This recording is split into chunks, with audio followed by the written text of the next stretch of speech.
আসসালামু আলাইকুম। অরিনের রান্নাঘরে সবাইকে স্বাগত জানাচ্ছি খুবই মজার ভুড়ি রান্নার রেসিপিটি দেখার জন্য। আশা করছি আমার আজকের এই ভুড়ি ভুনা রেসিপিটি আপনাদের কাছে ভালো লাগবে। আর আমার চ্যানেলটি যারা এখনও সাবস্ক্রাইব করেননি তারা প্লিজ আমার চ্যানেলটি সাবস্ক্রাইব করে রাখবেন। আর যারা অলরেডি সাবস্ক্রাইব করেছেন তাদের অসংখ্য ধন্যবাদ। তাহলে চলুন দেখে নেওয়া যাক কিভাবে এই ভুড়ির ভুনা রেসিপিটি তৈরি করেছি।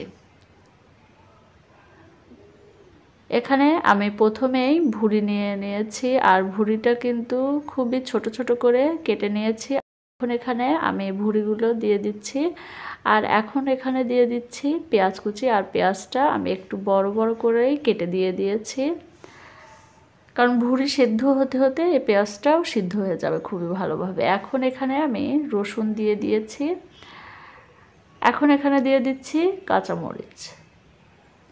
এখন এখানে দিয়ে দিচ্ছি গোটা জিরে। এখানে দিয়ে দিচ্ছি 3টা এলাচ, দারচিনি আর একটা কালো এলাচ। এখন এখানে দিয়ে দিচ্ছি মরিচের গুঁড়া। ঝালটা আপনারা আপনাদের পছন্দ মতো এখানে দিয়ে দিবেন। এখন এখানে আমি দিয়ে দিচ্ছি স্বাদ মতো লবণ।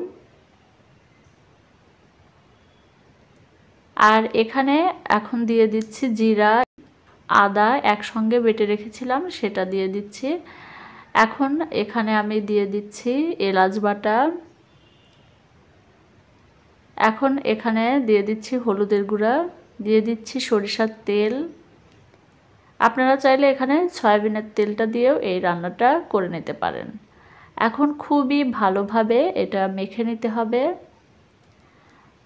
আমি খুবই ভালোভাবে মেখে নিচ্ছি। আপনারা চাইলে এই মশলাগুলো দিয়ে একইভাবে কিন্তু কষিয়েও এই ভুড়িটা রান্না করতে পারেন।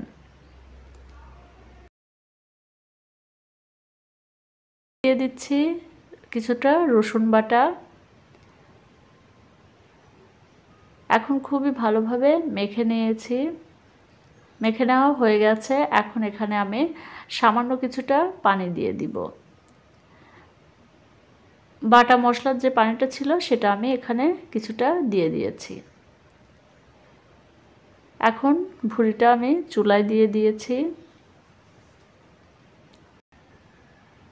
এখন খুবই ভালোভাবে নেড়ে দিচ্ছি। আর এই ভুড়িটা আমি প্রথমে কিছুক্ষণ এই পানিটা দিয়ে কষিয়ে নিব, পরে এখানে আমি আরও কিছুটা পানি দিয়ে দিব, কেননা ভুড়ি সিদ্ধ হতে কিন্তু অনেকটাই পানির প্রয়োজন হয়। কয়েকটা লবঙ্গ আর গোলমরিচ দিয়ে দিয়েছি।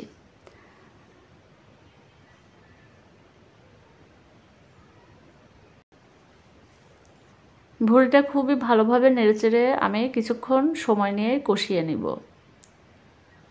যখন এর ঝোলটা শুকিয়ে যাবে তখনই এখানে কিন্তু আমি আরও কিছুটা পানি দিয়ে দিব, তাহলে ভুড়িটা খুবই ভালোভাবে সিদ্ধ হবে এবং এটা অনেকটাই কালো কালোও হয়ে যাবে। আর এটা খেতে কিন্তু ভীষণই দারুণ। আমি যেভাবে ভুড়িটা রান্না করি আমি সেইভাবে ভুড়ি রান্নার রেসিপিটি আপনাদের সঙ্গে শেয়ার করেছি। আশা করছি এই রেসিপিটি আপনাদের কাছে একটু হলেও ভালো লাগবে। দেখতে পাচ্ছেন কষানো কিন্তু প্রায় হয়ে এসেছে এবং ঝোলটাও কিন্তু অনেকটাই টেনে নিয়েছে। এখন আমি এখানে কিছুটা পানি দিয়ে দিব।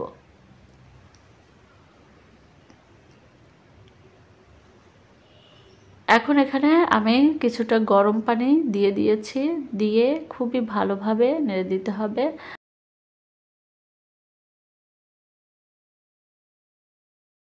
ঢাকনা দিয়ে ঢেকে কিছুক্ষণ রান্না করে নেব।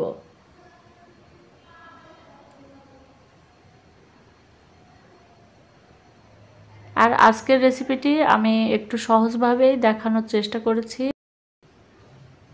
এখন আবারও ঢাকনা দিয়ে ঢেকে আমি বেশ কিছুক্ষণ সময় নিয়ে রান্না করে নেব।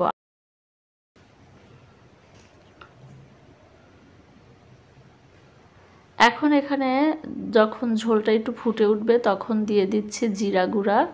আপনারা চাইলে জিরা গুঁড়া এখানে দিতে পারেন, আবার নাও পারেন। এখানে চাইলে গরম মশলা গুঁড়াটাও দিয়ে দিতে পারেন।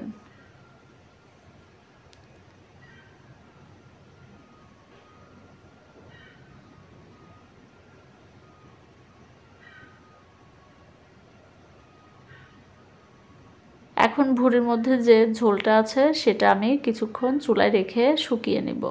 ঝোলটা কিন্তু অনেকটাই শুকিয়ে এসেছে, পোড়া পোড়া করব না, একটু গ্রেভি রেখেই আমি এই ভুঁড়িটা কিছুক্ষণ চুলায় রেখে তারপরেই নামিয়ে নিব।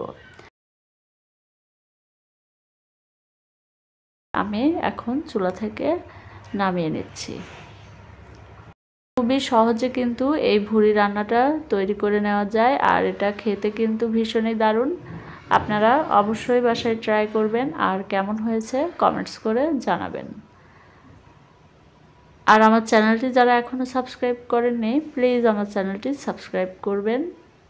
আজকে এখানেই বিদায় নিচ্ছি। সবাই ভালো থাকবেন, সুস্থ থাকবেন। আল্লাহ হাফেজ।